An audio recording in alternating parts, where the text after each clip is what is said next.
A Bíblia diz no livro de 1 Pedro, capítulo 5, e no versículo 2, uma direção que Deus nos dá para nós que servimos a Deus. E ele diz o seguinte, 1 Pedro, capítulo 5, no versículo 2, ele diz o seguinte: apacentai o rebanho de quem? De Deus. Então o rebanho não é nosso, é de Deus. Imagina Deus pegando um tesouro, entregando na sua mão e dizendo: cuida desse tesouro para mim. É isso que ele fez. Quanto vale uma alma? Não tem preço. Não tem preço, uma alma não tem preço. Bispo, a minha igreja é uma igreja que tem muitas almas. Sua responsabilidade é muito grande. Bispo, a minha igreja não tem tantas almas assim, eu tenho lá um número que não é ainda tão grande de pessoas. A sua responsabilidade é imensa. Bispo, eu estou começando o meu ministério, a minha igreja há pouco tempo, eu tenho lá 5 pessoas. A sua responsabilidade é imensa.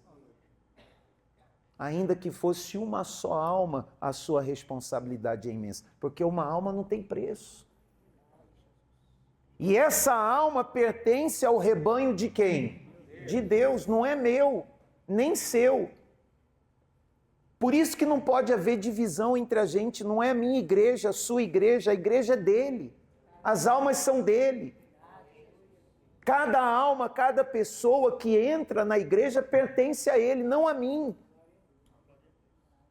Então a Bíblia diz aqui, olha só, diz assim: apacentai o rebanho de Deus que está entre vós, tendo cuidado dele. Deus nos deu o cuidado do seu rebanho, diz tendo cuidado dele, não por força, mas como? Voluntariamente, nem por o quê?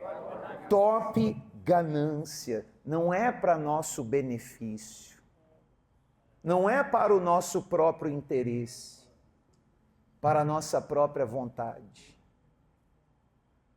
Eu não sirvo a Deus para satisfazer os meus próprios interesses.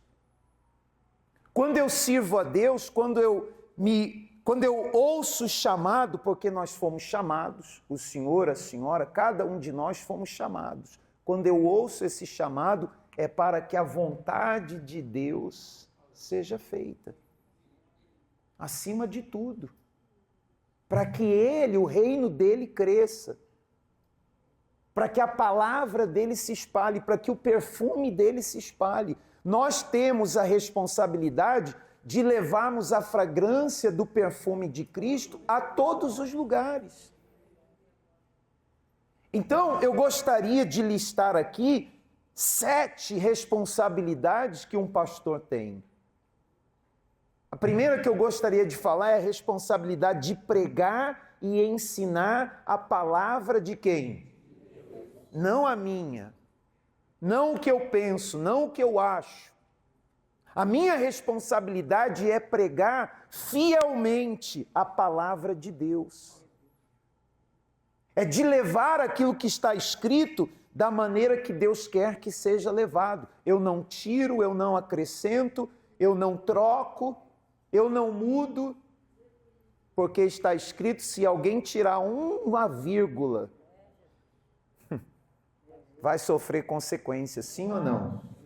Então, meu papel é pregar e ensinar.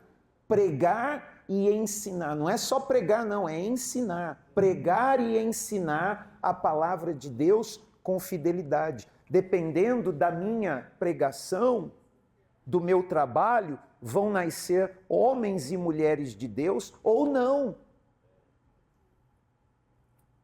Dependendo do que eu estou levando para as pessoas, eu vou cooperar para que almas sejam ganhas ou não. Não quando eu prego a palavra de Deus por torpe ganância. Pensando nos meus próprios interesses, nas minhas vontades. Pensando em mim e não no reino de Deus como Ele me chamou para pensar. Então, essa é uma responsabilidade que o Senhor tem, a senhora tem. E às vezes, pessoal, eu sei que isso parece algo que às vezes a pessoa, a pastora pensa assim, mas o bispo está falando para a gente, o bispo está chovendo no molhado. Eu sei que às vezes parece chover no molhado, como dizia minha mãe. É chover no molhado. Mas nós sabemos que, infelizmente, existem aqueles que não pregam para salvar almas. Pregam por torpe ganância, por posição, por interesse próprio. Infelizmente, às vezes existem aqueles que estão lá.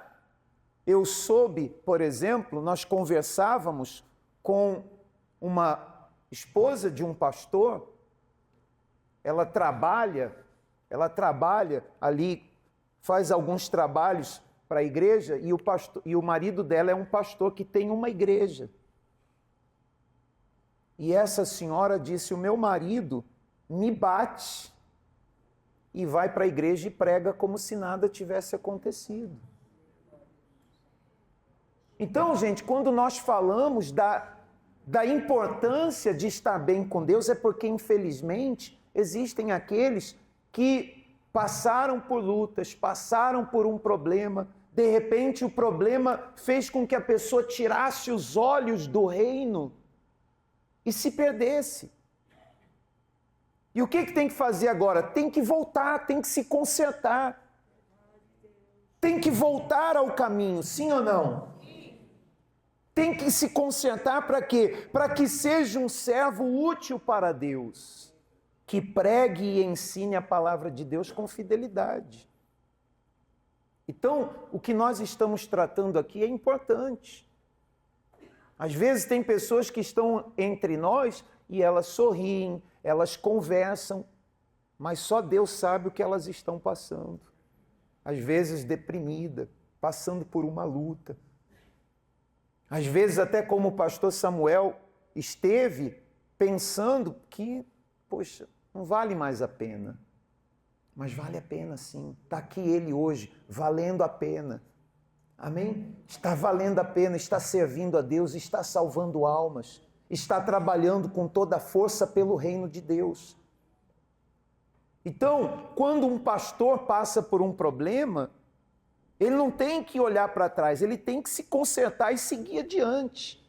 Esse é o nosso trabalho. Amém, gente? Amém. E por isso que nós estamos aqui para falar essa é a importância. Uma das responsabilidades, pregar e ensinar a palavra de Deus com fidelidade.